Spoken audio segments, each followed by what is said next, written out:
Hello everyone. Welcome to Point Categories featuring 5 Shu Points. This is brought to you by Lamp AccuWellness Foundation, Inc. as part of its continuing Lamp lecture series. Yin Shu Points. We've learned the 5 transporting Shu points and their general indications depending on if they are a well, spring, stream, river, or sea. Now we combine that with the 5 elements to make it even more fun. Here is a reminder of the 5 elements: wood, fire, earth, metal, and water.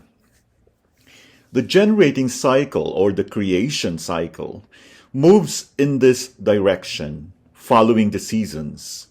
Wood is spring, summer is fire, late summer is earth, fall is metal, and winter is water. Around and around it goes. This picture shows the creation or generating cycle of the 5 elements.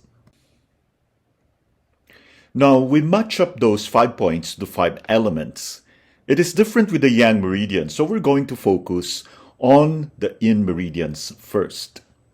The way it works is that the Jingwell point, tip of the fingers and toes of a Yin meridian, is the first point in the sequence, and it is the wood point.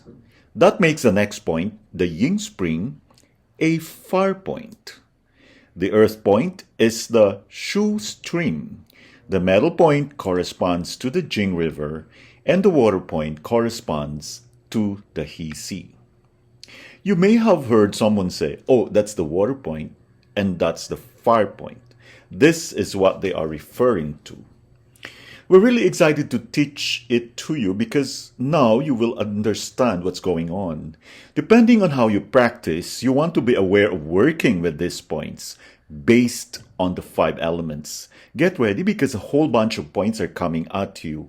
Just relax and know that we're going to work through each of the Yin meridians in this section.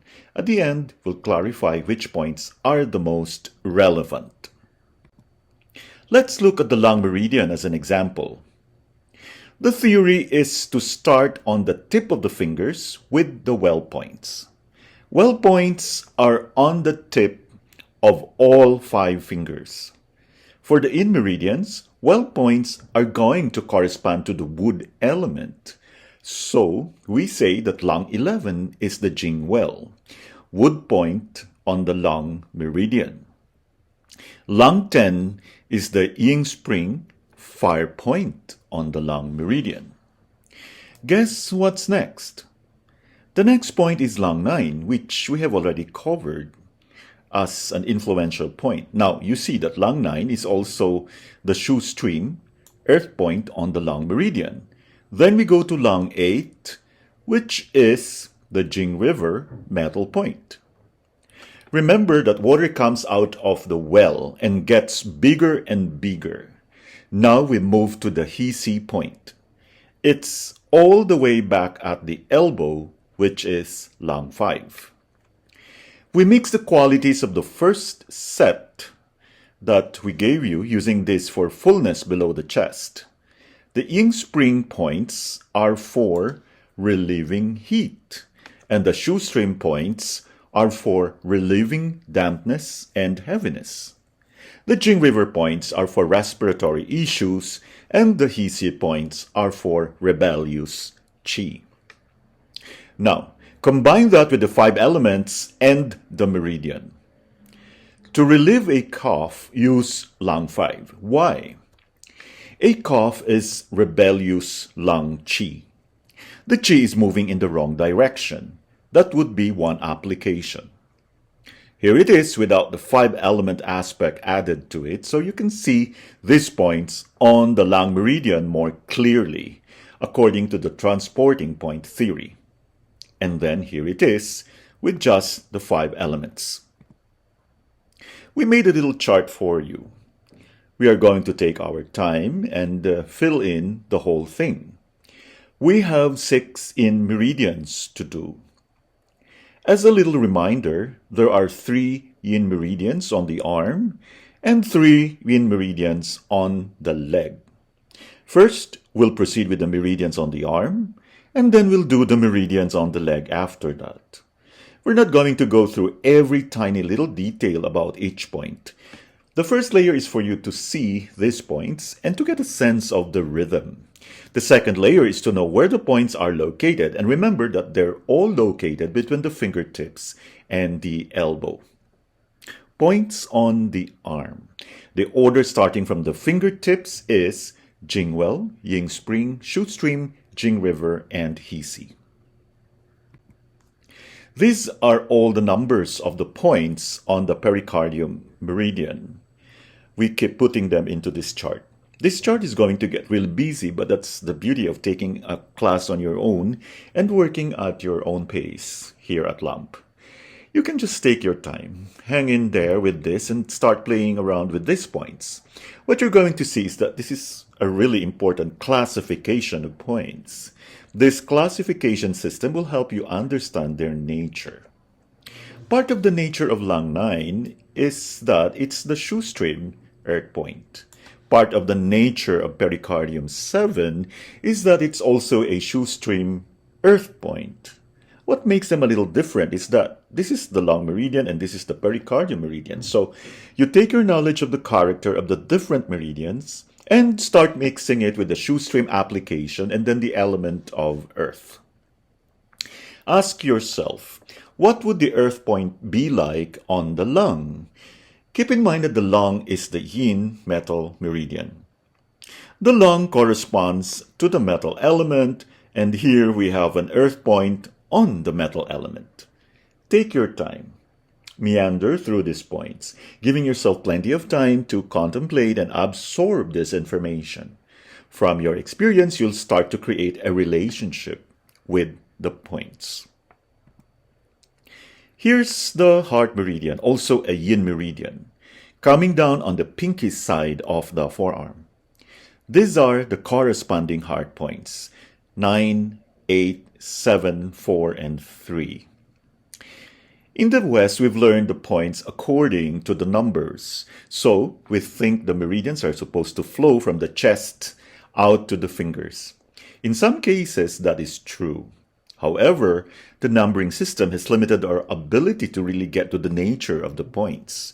Remember, they were originally named according to the place, location, flavor, nature, quality, action of the point, and a lot of different things. We're working with a really old system. We have to keep breathing and take our time with it. The spleen meridian, as you know, is on the leg. The points are between the tip of the toe and the knee, so we add this to our chart. One cool thing about the chart is that when you look at it, you see all of the wood points, then you can see all of the fire points and so on. If you're drawn to the 5 elements, this is going to be a really awesome reference for you. The Jingwell is out here on the tip of the big toe, opposite of spleen 1. By massaging your toes and the tip of all your fingers, you're activating the Jingwell points on all of the meridians. We just love doing that. Don't forget that kidney 1 is not on a toe. It's on the bottom of the foot. It's the only exception to the rule. That's okay. You just got right around and get that Jingwell point on the bottom of the foot. And these are the liver Shu points. And I'm pretty sure you were all very familiar with the liver meridian. Start at kidney 1 and follow this all the way up to the Hisi point, kidney 10. The concept is that the flow of the energy is emerging at that Jingwell and then flowing toward the Hisi. It's flowing toward the inner, then going deep, and then going really deep. That makes sense since there is less tissue on the fingers, toes, forearms, and lower legs. Physically, the limbs get larger as we get closer to the trunk. Now, imagine how the chi gets broader and bigger as it gets closer to the trunk. Imagine yourself as a big sea of chi with many springs and rivers drawing and pouring into your center. Let's have a look at that chart. We're all done now. This is now your reference for all the Shu transporting points that are on the Yin meridians. One more time, just to send this theory home. This is the order: well, spring, stream, river, and sea. This order is the same order that water would emerge from the ground. It comes up out of the ground and gets bigger and bigger as it gets closer to the sea. All of these points are access points to that river, the meridian along the way. The order of the elements is always going to be the same for all of the Yin meridians: wood, fire, earth, metal, and water. It's the same flow as the seasons, beginning with spring. Spring, summer, late summer, fall, winter, and then back to spring. That's the generating cycle. This order will always carry through. We just match it up and spend a lot of time contemplating. This is the order of the 5 elements as it relates to the Yin meridians. It is different with the Yang meridians. We will save that for the next exciting class. I want to celebrate a little bit. We got through the Yin meridian Shu points. Oops, I forgot to narrow down the Yin transporting points. So let's do that now. So the Yin Shu transporting points that are commonly used, we have lung 5, 9, and 10, pericardium 7 and 8, heart 7, spleen 9, liver 2, 3, and 8, kidney 1, 2, and 3. Each of the 5 transporting points has a specific energetic action within the channel dynamics, which explains the meaning of these points' names. The well is the point of departure of qi.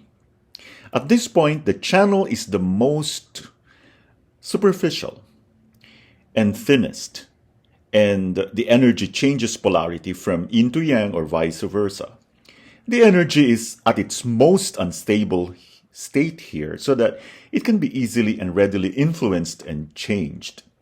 The energy at this point has an outward movement. The energy of the channel tends to go outwards in a centrifugal movement at these points. Centrifugal means moving away from the center. Centripetal is moving toward a center. The well points are used in acute conditions, as the well points tend to be used to eliminate pathogenic factors quickly in acute conditions. Examples of use are lung 11 for fainting, pericardium 9 for fainting and heat stroke, spleen 1 for convulsions, kidney 1 for loss of consciousness and infantile convulsions. At the spring point, the qi of the channel is very powerful and full of potential energy ready to manifest, like the swirling movement of water in a mountain spring. The spring points have a particularly strong action and are generally used to eliminate pathogenic factor, whether they are interior or exterior, and in particular to clear heat. The spring points are used sparingly. The spring points of the feet are more powerful than the spring points of the hands. Those of the hands are chosen first to treat generally. If we want a particularly strong effect, we would choose the foot points. At the stream point, the qi of the channel pours through. It swirls and the flow starts to be bigger and slightly deeper within the channel. Here, the flow of qi is rapid and large enough to carry other things with it, hence its name transporting. At the spring points, on the one hand, exterior pathogenic factors can be transported into the interior and penetrate deeper in the channels. Defensive qi gathers at the river points. At the river points, the qi of the channel is much bigger, wider, and also deeper. The qi flows like a large current after coming a long distance from its source. At the river points, exterior pathogenic factors are deviated towards joints, bones, and sinews. At the C points, the chi of the channel is vast and deep. It collects, comes together, and joins the general circulation of the body like a large river flowing into the sea. Compared to the well points, the C points are much less dynamic and their effect is less quick and dramatic. The chi has an inward centripetal movement here as opposed to the outward centrifugal movement of the well points. The well points are used for irritability, mental restlessness, and anxiety. This applies to both yin and yang channels. Well points have a particularly strong effect on the mental state and quickly change the mood. Examples of well points used in this way are pericardium 9 for irritability and insomnia, heart 9 for mental disorders, anxiety, and manic depression, spleen 1 for hysteria and insomnia, kidney 1 for anxiety. Spring points are used for febrile diseases or to clear heat. Virtually all spring points clear heat in their respective channels. Examples are heart 8 and pericardium 8 to clear heart fire. Liver 2 to drain liver fire. Kidney 2 to clear kidney empty heat. Lung 10 to clear lung heat or to dispel wind heat. Stream points are used for painful obstruction syndrome, the P syndrome, especially from dampness. This applies to yang channels more than yin channels. River points are used for cough, asthma, and upper respiratory diseases. This applies more to yin than yang channels. Thank you very much for your attention and hope to see you on our next video.